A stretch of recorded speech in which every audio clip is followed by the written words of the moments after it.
কথা শোনার পরে হযরত দাউদ আলাইহিস সালাম বলছেন, বাবা তাহলে কি করা যায়? হযরত সুলাইমান আলাইহিস সালাম বলছেন, বাবা শুনেন, আপনি শুধু বাদশা এমনটা তো নন, আপনি হচ্ছেন আল্লাহর একজন বিশেষ পয়গম্বর আপনি। সুতরাং আপনি আল্লাহ রাব্বুল আলামিনের কাছে প্রার্থনা করেন, নিশ্চয় আল্লাহ রাব্বুল আলামিন আপনার দোয়াটা কবুল করে বাতাসটাকে আপনার রাজ দরবারে হাজির করাবেন। সুবহানাল্লাহ।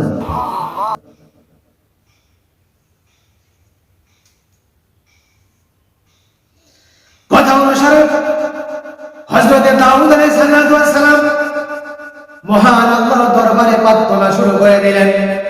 প্রার্থনা যখন শুরু হয়ে গেল, আল্লাহ রাব্বুল আলামিন হযরত দাউদ আলাইহিস সালামের দোয়াটা কবুল করে নিলেন। সুবহানাল্লাহ। দোয়াটা কবুল করা হয়ে গেল। মহান আল্লাহ রাব্বুল আলামিন ওই বাতাসটাকে অর্ডার করে বলছেন, ও বাতাস যাও, দাউদের রাজ দরবারে গিয়ে তুমি হাজির হয়ে যাও।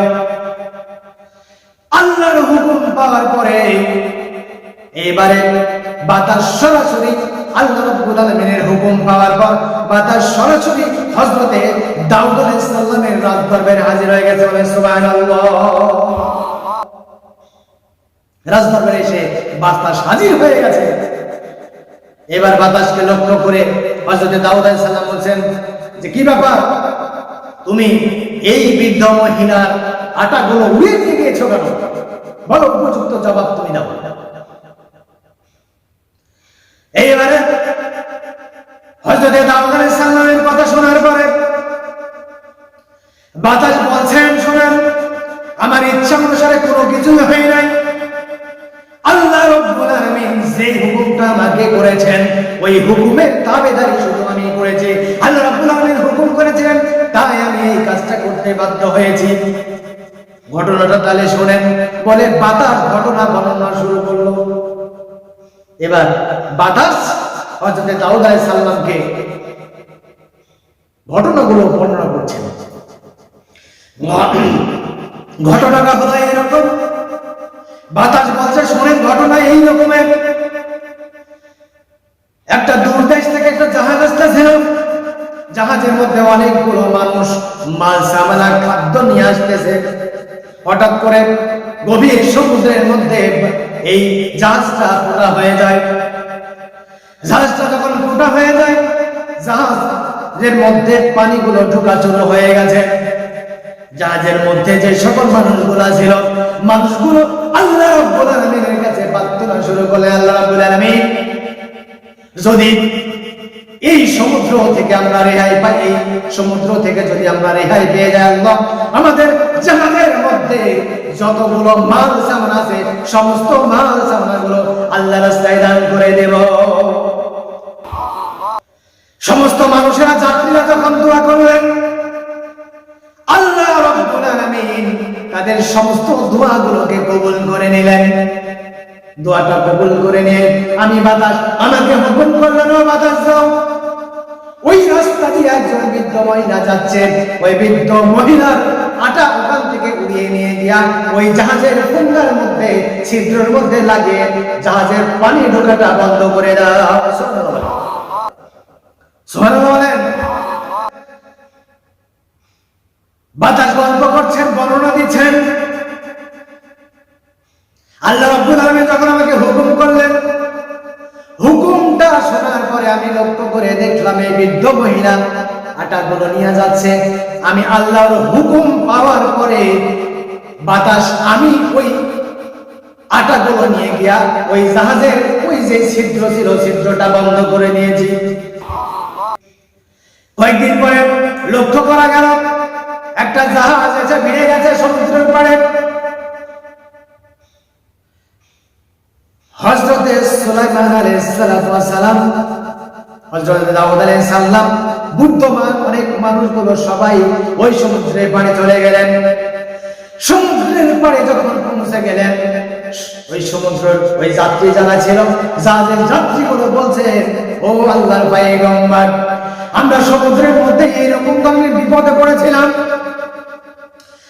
আল্লাহ রাব্বুল আলামিনের কাছে আমরা মানত করেছিলাম যদি আমরা এই সমুদ্র থেকে ফিরে যেতে পারি, রেহাই পেয়ে যাই, এই বিপদ থেকে যদি রেহাই পেয়ে যাই, তাহলে আমাদের কাছে যতগুলো সম্পদ আছে, মাল সামান আছে, সবগুলো আমরা আল্লাহর রাস্তায় দিয়ে দেব। আজকে আমরা এই জায়গায় নগর পেয়েছি, আমরা পৌঁছে গেছি, যা যে যতগুলো মাল আছে আমি আপনাকে দিয়ে দিলাম, আপনি যাকে ইচ্ছা তাকে আপনি দান করে দেন। বলে সুবহানাল্লাহ, তাকে দান করে দেন। হযরত সুলাইমান আলাইহিস সালাম এইবার মাল সামানাগুলো নামিয়ে দিলেন। নামিয়ে নেওয়ার পরে অর্ধেক যে মাল সামান, অর্ধেক এই বৃদ্ধ মহিলাকে দিয়ে দিলেন। বলে সুবহানাল্লাহ, অর্ধেক মাল এই বৃদ্ধ মহিলাকে দিয়ে দেওয়া হলো, বাকি অর্ধেক তাকে অন্যান্য মানুষের মধ্যে দিলেন।